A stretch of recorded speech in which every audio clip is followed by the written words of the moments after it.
লাউ এবং গোস্ত নবীজি হজরত মোহাম্মদ সাল্লাল্লাহু আলাইহি ওয়াসাল্লাম খুব পছন্দ করে খেতেন। বর্তমান বিজ্ঞান এই গবেষণা করে তারাও অবাক হয়ে যাচ্ছে যে সাধারণ মানুষ এই তথ্য জানার কথা না।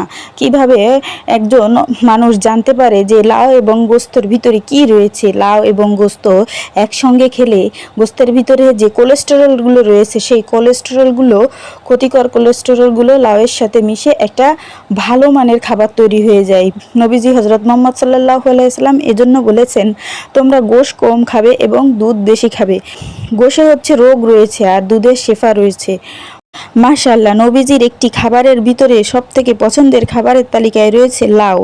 তাই আমরা বেশি বেশি করে লাউ খাবো এবং গোশত কম খাবো, দুধ বেশি করে খাবো। এতে আমাদের শরীরের খুবই উপকারিত হবে। মাশাআল্লাহ, ভিডিওটি ভালো লেগে থাকলে অবশ্যই শেয়ার করে অন্য ভাই বন্ধুদেরকে জানিয়ে দিবেন। তাই আমরা সবাই নবীর দেখানো পথ অনুযায়ী, নবীর আদেশ নিষেধ অনুযায়ী জীবনটাকে গড়ি।